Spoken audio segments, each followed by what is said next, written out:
of goats. It's worth pointing out, because Madeline has not heard this yet, unless she heard us from downstairs, that the actual name of the mountain that the cave is on is Goat Mountain.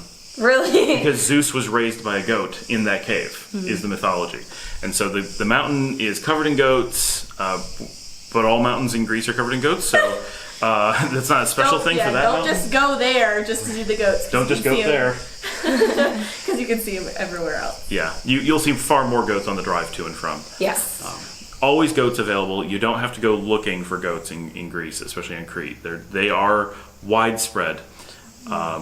Yeah, I mean, there were some cool views, because the valley, the plateau that it's located in, I think is gorgeous. Like, that was really cool. Yeah. There were some tavernas and restaurants along the drive that looked fantastic. All the windmills. See, and that was the thing. Oh, yes, the windmills. Yeah.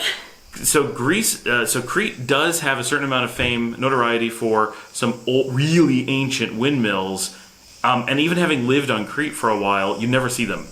That's where they are. This high plateau gets a bunch of wind and was loaded with windmills along some of the ridges. We didn't stop and see them. I think we should have, but we didn't have a lot of time. We had a long drive. We did, but that was ridiculously cool to get to see. So I really liked that we saw the windmills. That was cool. Yeah, we were definitely more impressed by the stuff leading up to it, like Yes. on the way there, than we were of the actual cave. Right. The cliff drive from the coast was gorgeous. You had a really high in the mountains view out into the sea. The goats, of course. The general mountains in Crete are beautiful. Those are the Dicta mountains out there. And we did the White Mountains the last few days, like going down to Glicanera and to Paleoura.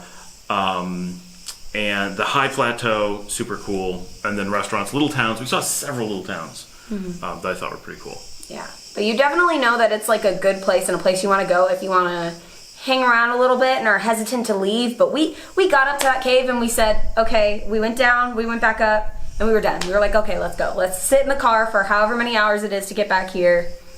Don't even need any more of a break. Yeah, and it's cool weather, temperature-wise, in the cave. But, everyone says, well, you go into the cave and you cool down because it's really hot outside. And that's true. But if you're someone like me who I cool down with air movement, not with cool temperatures, I actually found it worse in the cave than out of the cave.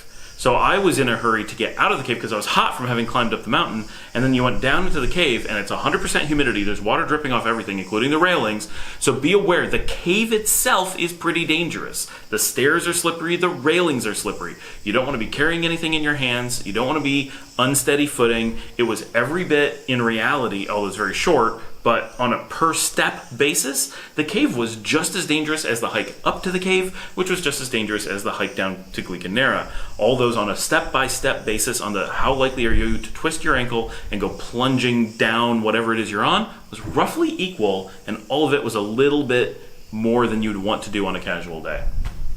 But going down into the cave, because it's 100% humidity, no amount of sweating is going to cool you down. So if you're already warm, the cave isn't going to do much to cool you. And because it's a cave, there's no air movement, so you're going to stay warm. So if you're not too warm and you go into the cave, it's quite pleasant. But if you're warm, then the cave is pretty bad. And so I went down and went, I'm not feeling comfortable I was already warm and there was nothing to do in the cave. So I walked back up really quickly so I could go outside in the fresh air and just sit on the side of the mountain, even though it was a good 20 degrees warmer.